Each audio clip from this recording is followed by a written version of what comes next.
अस्सलाम वालेकुम, मैं हूँ आशमी। आप मुझे मेरे फेसबुक यूट्यूब चैनल के ऊपर देख रहे हैं। कल पाकिस्तान तहरीक इंसाफ की तरफ से रावलपिंडी में जो है वो जलसा किया गया था, एहतजाज जो है वो रिकॉर्ड करवाया गया था। और ये जो सारा मामला था वो लाहौर और इस्लामाबाद के जो आउटस्कर्ट्स पर जलसे हो चुके हैं उससे बहुत मुख्तलिफ था, क्योंकि इस रावलपिंडी वाले एहतजाज के आउटकम्स मुख्तलिफ हैं, उसके जो नताइज आए हैं, जो उसके कॉन्सिक्वेंसेज होंगे वो मुख्तलिफ हैं। बहुत सी वजूहत हैं, उनके ऊपर बात करेंगे। लेकिन सबसे पहले जो है अली अमीन गंडापुर जिस तरीके से अभी एक नई कंट्रोवर्सी का शिकार हुए हैं, फैज़ हमीद से मुतल्लिक इंपॉर्टेंट अपडेट्स आ रही हैं कि किस तरीके से उनको अब जो है इस्तेमाल किया जाएगा इमरान खान को क्रिमिनल बना के पेश करने में। और उसके बाद बलूचिस्तान से पंजाबियों से मुतल्लिक एक और सैड इंसिडेंट।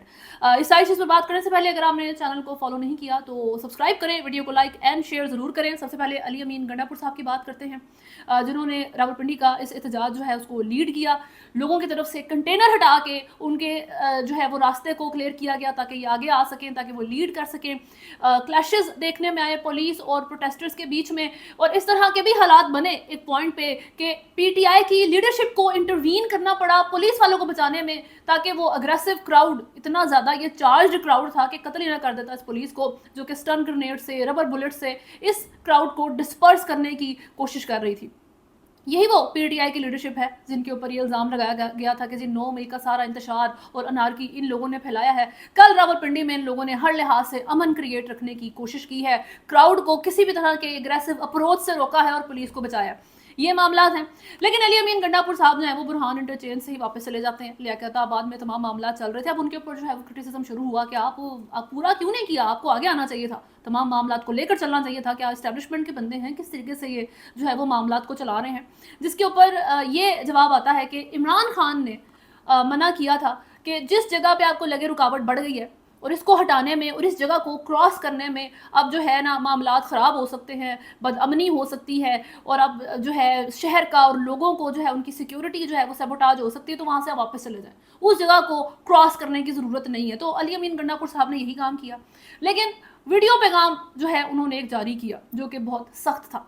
एक तो उन्होंने उसमें बात की कि जी 1 गोलियां मारेंगे तो आपको 10 गोलियों से जो है वो जवाब दिया जाएगा, बहुत हो गई। अब ये भी सुन लो सर, अगर कोई गोली बरसाएगा उस पर गोली बरसाई जाएगी। तुम 1 गोली चलाओगे हम 10 चलाएंगे, तुम 1 टीयर गैस मारोगे हम 10 मारेंगे, तुम 1 लाठी मारोगे हम 10 मारेंगे। पख्तूनख्वा के लोगों सुन लो, तमाम कबाइल के लोग हमारी पार्टी में हैं, तमाम कबाइल में जिरगे करो और ये फैसला करो कि आज कोई और है तो कल तुम भी हो सकते हो। सब मुत्तहिद लोग इकट्ठे हो जाओ।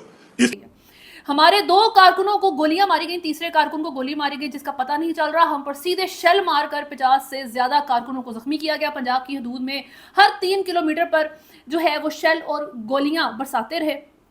पूरा पाकिस्तान हमारा है, पूरे मुल्क को मुबारकबाद देता हूँ। आज कई पुलिस एहलकार हमारे हत्थे चढ़े, लेकिन हमने उनको रेस्क्यू किया। पंजाब पुलिस के नौजवानों, अगर अपने बाप की औलाद हो तो बयान दो कि हमने तुमको छुड़वाया था। इसके बाद कोई गोली बरसाएगा तो उस पर गोली बरसाई जाएगी। तुम 1 चलाओगे हम 10 चलाएंगे, तुम 1 शेल और लाठी मारोगे हम 10 मारेंगे। पख्तूनख्वा के लोगों, कबाइल में जिरगे करो, सब मुत्तहिद हो जाएं। अगर तुम लोग कहते हो कि ये सब हमारा है और वो हमें मारेंगे तो फिर मरने के लिए तैयार हो जाएंगे। मेरा वाज़ेह पैगाम है, धमकी नहीं है, ये इस्लाह की आखिरी वार्निंग है।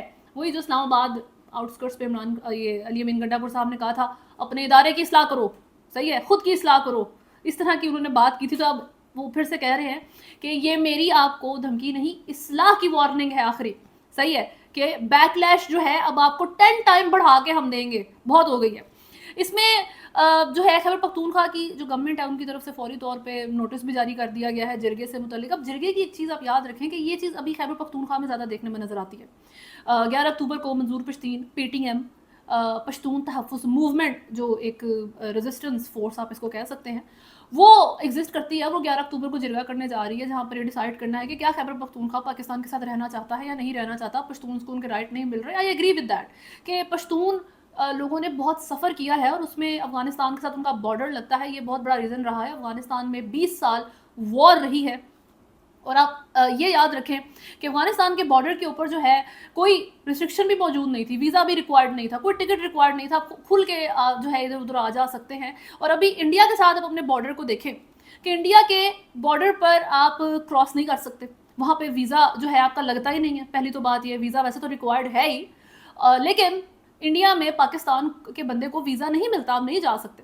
स्टिल इंडिया के कंसर्न्स में ये बात मौजूद है कि पाकिस्तान में अगर बदअमनी होती है या पाकिस्तान में गॉड फॉरबिड अगर वॉर होती है या ये यहाँ पर दहशतगर्दी बहुत ज्यादा बढ़ जाती है तो इंडिया डायरेक्टली इफेक्ट होगा। इतना ज्यादा असर होता है नेबर का। तो अब आप बताएं कि अभी बॉर्डर भी है, अभी खारदार तारे भी हैं, अभी आर्मी भी है जो रोक रही है, लेकिन स्टिल आप इंडिया के कंसर्न में है कि जी पाकिस्तान के हालात खराब हुए तो हमारे मुल्क के भी हालात खराब हो जाएंगे। अब आप अफगानिस्तान की मिसाल लें कि अफगानिस्तान ऐसा बॉर्डर जिसमें ना कोई खारदार कोई तार भी मौजूद नहीं रही है और वहाँ पे आम लोगों का आना जाना भी अलाउड था। रेफ्यूजी आपने मिलियंस की तादाद में जो है वो पाकिस्तान के अंदर आने दिए, उसमें से कितने लोग जो है वो एक्चुअल में रेफ्यूजी थे या नहीं थे, तो कितने ज़्यादा पाकिस्तानियों को अपनी जान देनी पड़ी, कितनी दहशतगर्दी इस वजह से पाकिस्तान के अंदर भी हो चुकी है क्योंकि आपका अफगानिस्तान जो आपका बॉर्डर और वहाँ पर आपने कोई वीज़ा टिकट भी नहीं लगाया हुआ, इतना खुला है आना जाना, तो वहाँ वॉर चल रही है। इस वजह से पूरे पाकिस्तान ने सफ़र किया है और पश्तून सबसे ज़्यादा इस सारी चीज़ की जड़ में आए हैं और अभी तक वो सफ़र कर रहे हैं, इसमें कोई शक नहीं है। और मंजूर पश्तून जो जिरगा करने जा रहे हैं वो एक्चुअल में अंदर खाते वो चाहते ये हैं भिला फुसला के इन पश्तून को अफगानिस्तान के करीब कर दें ताकि अफगान तालिबान जो है अपनी ग्रिप मजबूत कर सकें। सिंस अफगान तालिबान जो है वो पश्तून है, जो अफगानिस्तान के अंदर रहने वाले फारसी स्पीकर्स, उज़्बेक्स और बहुत लोग और भी रहते हैं, उन सबको जो है वो स्नब करके अफगान तालिबान अपना रूल बढ़ाना चाहते हैं। उसके लिए नंबर रिक्वायर और वो नंबर रिक्वायर पूरा करेंगे पाकिस्तान के पश्तूनों को साथ मिला के। और ये है जी मंजूर पश्तीन की बैकग्राउंड। और ये भी एक जिरगा है, अली अमीन गंडापुर साहब का भी एक जिरगा होने जा रहा है जिसमें ये सारी चीज़ जो है वो डिसाइड होगी कि इस हुकूमत को टारगेट कैसे करना है, मतलब टारगेट नहीं, इन लोगों को डील कैसे करना है, किस तरीके से हम जो है अपने जायज़ मुतालबात को मनवा सकते हैं, किस तरीके से हम अपने तमाम जो है ये जो इस वक्त हमारी एफर्ट्स हैं इनका कोई अच्छा पॉजिटिव नतीजा हासिल कर सकते हैं, इमरान खान को किस तरह हम रिलीज़ करवा सकते हैं। ये जिरगा 3 दिन तक जारी रहेगा। अभी मैं डिफरेंट जर्नलिस्ट जो है उनको सुन रही थी जिसमें अमीद पीरजादा को लें और इन सबको लें, तो उनकी तरफ से ये कहा जा रहा था कि अली अमीन गंडापुर एक नेशनल लीडर के तौर पर उभर रहे हैं। वो एक बहुत ग्रिप वाला बंदा है जिसको उर्दू भी बोलनी आती है, फिर उसको पश्तो जो है वो तो उसकी खुद की लैंग्वेज भी है, तो इस तरीके से वो बंदा बहुत ज़बरदस्त तरीके से स्पीच भी कर लेता है, तो एक लीडर के तौर पर उभर रहा है। ये बात जो है अप फॉर डिबेट है। अभी मेरा नहीं ख्याल कि लोग इस चीज़ को अंडरस्टैंड कर रहे हैं। वो ये है कि जिस तरीके से शेर अफजल मरवत अभी आपको कहाँ नजर आ रहे हैं, कोविड हुआ था भाई, आप ट्वीट तो कर ही सकते हैं, कोविड में कोई मर तो नहीं जाता, आप सिर्फ आइसोलेशन में चले जाते हैं, ठीक है जी। तो आप अगर कहीं बैठ के ट्विटर के ऊपर ही एक्टिव हो जाए, आपको शेर अफजल मरवत जो है वीडियो पे काम देते हुए नजर आ सकते थे, आपको शेर अफजल मरवत बहुत सारी चीज़ें करते नजर आ सकते थे।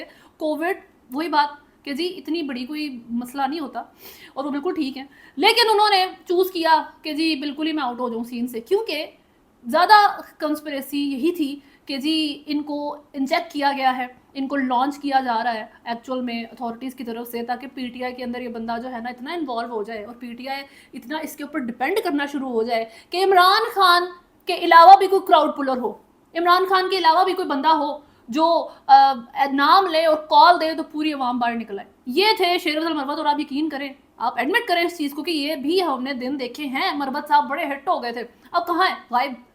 अभी आप अली अमीन गंडापुर साहब को देखें, सही उनकी भी यही थोड़ी बहुत सूरत हाल नजर आती है कि ये जो अल्फाज हैं कि जी एक नेशनल हीरो, एक नेशनल लीडर के तौर पे उभर रहा है, ये अल्फाज इमरान खान के लिए इस्तेमाल होते थे, अभी अली अमीन गंडापुर के लिए इस्तेमाल हो रहे हैं। आई नो कि ये जो है इमरान खान के रिलीज के लिए तमाम मामला हो रहे हैं, ये कहने को तो यही चीज़ है, पब्लिक स्टिल इमरान खान के नाम के लिए निकलती है, लेकिन अभी अगर इमरान खान को गॉड फॉरबिड कुछ हो जाता है, अभी इमरान खान को सजा दे देते हैं, कुछ उसको जेल में वैसी कोई जो है एलिमिनेट एग्जीक्यूट कर देते हैं, तो फिर कौन है जिसके ऊपर पब्लिक यकीन करेगी? कौन है जिसको आप पाकिस्तान तहरीक इंसाफ के लीडर के तौर पे उभार सकते हैं? अली अमीन गंडापुर, क्योंकि वो लोगों को बहुत पसंद आ रहा है कि वो बहुत खुल के बात करता है, वो बहुत बड़ी धमकी लगा देता है सामने, वो कह देता है कि जी इदारे की इस्लाह करो, वो ये कह देता है कि जी तुम में एक गोली मारोगे हम 10 गोलियां मारेंगे। यही चीज़ शेर अफजल मरवत की थी कि पूरी क़यादत अरेस्ट हो जाती थी, शेर अफजल मरवत साहब अरेस्ट नहीं होते थे। अली अमीन गंडापुर जो है अब ये गोलियां मारने की बात कर रहे हैं, कोई मसला नहीं, लेकिन बाकी अगर कोई ये बात करे तो बहुत मसला है। फैसल वाडा की तरफ से जो है बहुत बड़ी बात की गई है गंडापुर साहब से मुताल्लिक। उनका कहना था कि सेक्सुअल असॉल्ट करने वाला बंदा है, ये केसेस है इसके ऊपर सेक्सुअल असॉल्ट की, और ये बंदा इतनी बड़ी पोजीशन के ऊपर बैठा हुआ है। किसी का बाप ये नहीं करेगा, वो करके दिखाया, फिर कहा किसी का बाप जेल में डालेगा, वो करके दिखाया, किसी का बाप ट्रायल नहीं करेगा, वो भी आगे आने वाले दिनों में पता चल जाएगा। तो मसला सारा ये है कि आप ज़ातियात बनाएं, वो एंकर है या मीडिया की खवातीन है, हमारी बहन बेटियां बच्चियां हैं, ठीक है, बाहर निकली हैं, रोजगार कमा रही हैं, इज्जत कमा रही हैं, आप उनको इस गलाजत से करो जब तक आप ऐसे शख्सियत को जिसके ऊपर रेप के चार्जेस हो, उस आदमी को आप ऐसी पोजीशन पर बिठाएंगे, ठीक है, क्या रहेगा बात। ये बहुत बड़ा इल्ज़ाम है उनकी तरफ से। ये वीडियो पैगाम है जिसमें वो कह रहे हैं कि जो अपनी औलाद को कबूल नहीं कर सकते तो बाप को कैसे कबूल करेंगे। गंडापुर पहले कहते थे कि किसी का बाप बंद नहीं कर सकता तो बंद करके दिखाए, फिर कहते हैं किसी का बाप जेल में नहीं डाल सकता, वो भी करके दिखाया, फिर कहेंगे किसी का बाप ट्रायल नहीं करेगा, वो भी आने वाले दिनों में इनको पता चल जाएगा। आप जातियात पर ना आए, कोई एंकर है, हमारी बहन बेटियां बच्चियां इज्जत से रोजगार कमाने के लिए बाहर निकलती हैं, आप इस तरह की गलाजत से डरें। आप ऐसे शख्स को कि जिस पर सेक्सुअल असॉल्ट के इल्जामात हैं ऐसी पोजीशन पर बिठाया है तो क्या बाकी रहेगा। ठीक है जी, ये बात फैसल वाडा साहब अली अमीन गंडापुर साहब के बारे में कर रहे हैं। अली अमीन गंडापुर के ऊपर दहशतगर्दी का जो है वो मुकदमा दर्ज कर लिया गया है। इमरान खान भी उसमें इंक्लूडेड है और 45 अदर लीडर्स जो हैं वो इंक्लूडेड हैं जिनके ऊपर गवर्नमेंट की व्हीकल्स जलाई, इन लोगों ने जो है वो राइट्स किए, बहुत तोड़ फोड़ की, इस तरीके के जो है इनके ऊपर मुकदमा डाले गए हैं। साथ साथ पाकिस्तान तहरीक इंसाफ की तरफ से 2 अक्टूबर को मियां वाली, फैसलाबाद और मुल्तान में जो है एहतजाज की कॉल दी गई है। 3 लोकेशंस के ऊपर सेम डे सेम टाइम। ये प्रेशर टैक्टिक है जो कि पंजाब हुकूमत के ऊपर अब डाली जाएगी ताकि ये अपने मुतालबात को जो है इमरान खान से मुतल्लिक उनको मनवा सकें। अब फैज़ हमीद की जहाँ तक बात है तो लियाकत अली चट्टा साहब जो हैं उनकी अपडेट आ रही है, जिनका पता वगैरह कोई नहीं है कि किधर है, कोई नो अबाउट नहीं है। लेकिन मोहसिन बेग जो कि इमरान खान के क्लोज के बंदे हैं, उनकी तरफ से एक ट्वीट की गई है जिसमें उनका कहना था कि ब्रेकिंग न्यूज़ दे रहा हूँ, रावलपिंडी के साबिक कमिश्नर लियाकत अली चट्टा ने कोर्ट मार्शल का सामना करने वाले जनरल रिटायर्ड फैज़ हमीद के खिलाफ बड़ी गवाही दे दी है। ज़राए ने इस बात की तस्दीक की है कि लियाकत अली चट्टा को ट्रायल के दौरान फैज़ हमीद के सामने भी ले जाया गया। उन्होंने इसके सामने ये बड़ा एतराफ़ किया कि 8 फरवरी के इंतखाबात और रावलपिंडी के नून लीग के हारने और नताइज तब्दील करने से मुतल्लिक जो प्रेस कॉन्फ्रेंस उन्होंने की वो भी जनरल रिटायर्ड के जनरल फैज़ के कहने पर ही की थी, वरना उनके पास इसके कोई शवाहिद नहीं थे। ये इंकशाफ भी सामने आया कि फैज़ हमीद ने उन्हें बताया कि नवंबर 2024 में वो सदर होंगे और फिर इमरान खान को जेल से निकाल कर वो वज़ीर आज़म बनवा देंगे। दौरान ट्रायल ये बात भी साबित हो गई कि इमरान खान के इक़्तिदार से हटते ही एहतजाज, जलसों और हंगामों की एडवाइस भी फैज़ हमीद जो है वही देते रहे हैं ताकि मुल्क में अदम इस्तेकाम रहे। जबकि इस वक्त जो तहरीक इंसाफ के एहतजाज की पॉलिसी चल रही है उसका मास्टरमाइंड भी यही था ताकि हुकूमत और फौज पर दबाव रहे। ये सब रिकॉर्ड से साबित भी हो गया। बहुत से ओहदों से की उम्मीद लगाए बैठा था, बहुत से लोगों को लालच दे रखा था, मगर वो कहते हैं ना, हज़ारों ख्वाहिशें ऐसी कि हर ख्वाहिश पे दम निकले। ये एक बहुत चेंज ऑफ स्टोरी है। जब लियाकत अली चट्टा साहब ने वो प्रेस कॉन्फ्रेंस की थी और उसमें उन्होंने कहा था कि मैंने 50-50 हज़ार की लीड वाले पाकिस्तान तहरीक इंसाफ के जीते हुए जो कैंडिडेट्स थे 13 सीट्स के ऊपर उनको मैंने हरवाया था, वो सारी चीज़ उस वक्त पाकिस्तान तहरीक इंसाफ के हक में जा रही थी। इस वक्त उन्होंने जो बात की है सारी सिचुएशन बदल गई है। इसमें जो है वो फैज़ हमीद के बारे में बात कर रहे हैं और फिर साथ इमरान खान जो है उनके भी वज़ीर आज़म की बात करने की वजह से अब साउंड ऐसे कर रहा है कि इमरान खान भी इसी सारी जो है ना प्लान का हिस्सा थे कि इमरान खान ने कहा था कि बिल्कुल सही हो गया, तुम ये सारे मामला करो और तुम मुझे जो है फिर वज़ीर आज़म बना देना 2024 में और ख़ुद जो है वो सदर बन के बैठ जाना और इस तरीके से फिर हम मामला को चलाएंगे। लेकिन रियलिटी अब आप खुद देखें कि ये खुद ही बात की जा रही है कि बहुत से लोगों को, इवन लियाकत अली चट्टा साहब को भी, आई एम श्योर फैज़ हमीद ने कोई ना कोई तो चीज़ें वादा की ही होंगी, कोई चीज़ तो जो है इनको प्रॉमिस्ड होगी जिसकी वजह से उन्होंने प्रेस कॉन्फ्रेंस कर दी फैज़ हमीद के कहने पे। हालांकि उनके पास कोई सबूत, कोई एविडेंस मौजूद नहीं था, वो सिर्फ हर बंदे को अपनी मर्जी से इस्तेमाल कर रहे थे। तो इसमें अभी तो इमरान खान के अगेंस्ट इस्तेमाल किया जा सकता है। ये वादा माफ गवाह बन चुके हैं लियाकत अली चट्टा और इस सारी अब बयान को इमरान खान के अगेंस्ट इस्तेमाल कर सकते हैं। लेकिन इसका भी सबूत लेके आएंगे क्या फैज़ हमीद इमरान खान को बता के ये बात कर रहे थे, क्योंकि फैज़ हमीद तो chief of army staff general Asim Munir के भी अगेंस्ट थे कि ये चीफ ऑफ आर्मी स्टाफ ना बन सके, अगर ये बन गया तो इसके लिए मैं और मुश्किलात खड़ी करूं। उनके अगेंस्ट इवन मिलिट्री के अंदर जो है वो बगावत, म्यूटनी जो है वो लाने की कोशिश की जा रही थी फैज़ हमीद की तरफ से।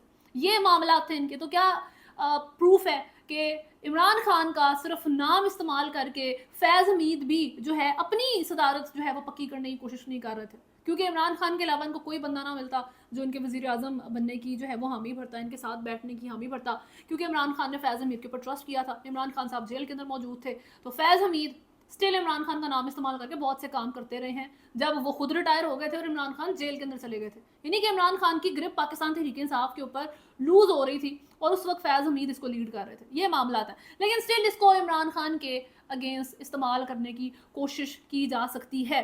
फैज़ हमीद से मुतालिक एक और बात जो देखने में आ रही है वो रिपोर्टेड है, इसका कोई सोर्स एज सच मौजूद नहीं है, जिसमें ये कहा गया है कि जी फैज़ हमीद ने बहुत मिन्नत समाजत करके अपनी बेटी से फ़ोन कॉल के ऊपर बात की, और उसमें जब उनकी बात होती है तो उनकी बेटी ने उनको बहुत बुरा भला कहा और कहा कि आपकी वजह से हमें बहुत से बुरे हालात देखने पड़ रहे हैं, आपकी वजह से हमें डिसरिस्पेक्ट देखनी पड़ी, या आपको रोका गया था कि आप इस तरह के मामला में इन्वॉल्व ना हो। जिसके बाद जो है फैज़ हमीद ने रिपोर्टेडली फ़ोन भी दीवार पर दे मारा। अगेन रिपीटिंग कि इसके कोई जो है वो सॉलिड सोर्सेज मौजूद नहीं है, लेकिन ये मैंने कहीं पे जो है ट्विटर के ऊपर चलती हुई खबरें चल रही हैं।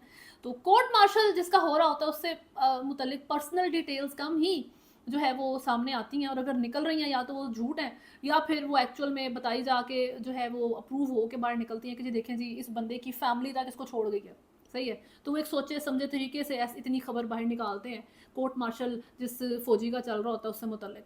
तो ये एक चीज़ हो जाती है। अगर अब हम बलूचिस्तान की तरफ चलें जहाँ से बहुत सैड इंसिडेंट रिपोर्ट हो रहा है, तो उसमें जी ये है कि पुलिस के मुताबिक मूसा खेल में मुसल्लह अफराद ने कौमी शाहरा पर गैस कंपनी के कैंप पर फायरिंग की और उसके बाद 20 से ज़ायद मजदूरों को अगवा करके साथ ले गए। पुलिस हुकाम का कहना है कि वाक़े से मुतल्लिक तहकीकात अभी जारी हैं। नेशनैलिटी सॉरी इनकी प्रोविंशियल बैकग्राउंड कंफर्म नहीं है, ये पंजाबी थे कौन थे, लेकिन गुज़िश्ता रोज़ जो है बलूचिस्तान के ज़िला पंजगोर के इलाके खुदाबाद में घर पर फायरिंग से 7 मजदूर जाँ बाग कर दिए गए थे, और ये 7 के 7 पंजाब से ताल्लुक़ रखते थे, सातों पंजाबी थे, 7 के 7 लोग आपस में रिलेटिव थे, रिश्तेदार थे, और वहाँ पे कंस्ट्रक्शन के काम के लिए मौजूद थे। यही चीज़ पहले भी बलूचिस्तान में हो चुकी है कि मजदूर सो रहे थे, पंजाबी थे, और उनको उनकी नींद में उनको गोलियां मार के कत्ल कर दिया गया था। यही चीज़ पंजाबियों के साथ खैबर पख्तूनख्वा में भी हो चुकी है कि जो है पंजाबी वहाँ पर काम करने के लिए गए थे, बार्बर शॉप के ऊपर काम करते थे और उनको वहाँ पर कत्ल कर दिया गया था। और इस वक्त जो 20 मजदूर अगवा किए गए हैं ये बहुत ज़्यादा अलार्मिंग है, क्योंकि लास्ट टाइम भी जो है कुछ लोगों को गाड़ी से उतार के पंजाबियों को अगवा किया गया था और अगवा करने के बाद उनकी डेड बॉडीज़ ही मिली थी। ये 20 जो मजदूर अगवा हुए हैं अभी नहीं पता कि पंजाबी हैं या नहीं। अगर पंजाबी हैं तो चांसेस यही हैं कि इनको जो है वो कत्ल कर दिया जाएगा, क्योंकि यही मामला बलूचिस्तान में पंजाबियों के साथ चल रहे हैं। अगर पंजाबी नहीं है तब देखते हैं कि कोई अगर मुतालबात रखे जाते हैं या क्या इनके साथ मामलात किए जाते हैं। बट इट्स वेरी सैड, बहुत दुख के ये मामलात हैं। और अगर आप पाकिस्तान के अंदर फिर हालात देखें कि क्या इस वक्त सिचुएशन है, कल मैंने आपको रिपोर्ट किया था कि कल हेलीकॉप्टर क्रैश हो गया है रावलपिंडी में पाकिस्तान तहरीक इंसाफ के जलसे के दौरान। उससे 2 दिन पहले जो है वज़ीरिस्तान में किस तरीके से जो है वो टेररिस्ट मारे गए, आपके अपने खुद के फ़ौजी मारे गए। उससे जो है 19-20 सितंबर को जो है यही मामला हुए। फिर 8 सितंबर को जो है अफ़गान तालिबान ने अटैक किया था, और अब बलूचिस्तान से खबर आ रही है कि 20 मजदूरों को जो है वो अगवा कर लिया। ये पाकिस्तान की सिक्योरिटी है। और पाकिस्तान के सियासी मामला को अगर आप देखें तो हर कोई कुर्सी के पीछे भाग रहा है, हर कोई एक्सटेंशन के पीछे भाग रहा है। काजी फायजा की रिटायरमेंट करीब आती जा रही है, तो हुकूमत भी अपने जो है वो काम तेज़ कर रही है। कल बहुत ज़रूरी सुप्रीम कोर्ट की एक जो है समाअत भी है, उसके अंदर बहुत से मामला हैं, उसके ऊपर नेक्स्ट वीडियो में बात करेंगे। अभी तक के लिए न्यूज़ में इतना ही। अगर आपने चैनल को फॉलो नहीं किया तो सब्सक्राइब करें, वीडियो को लाइक एंड शेयर ज़रूर करें। अल्लाह हाफ़िज़।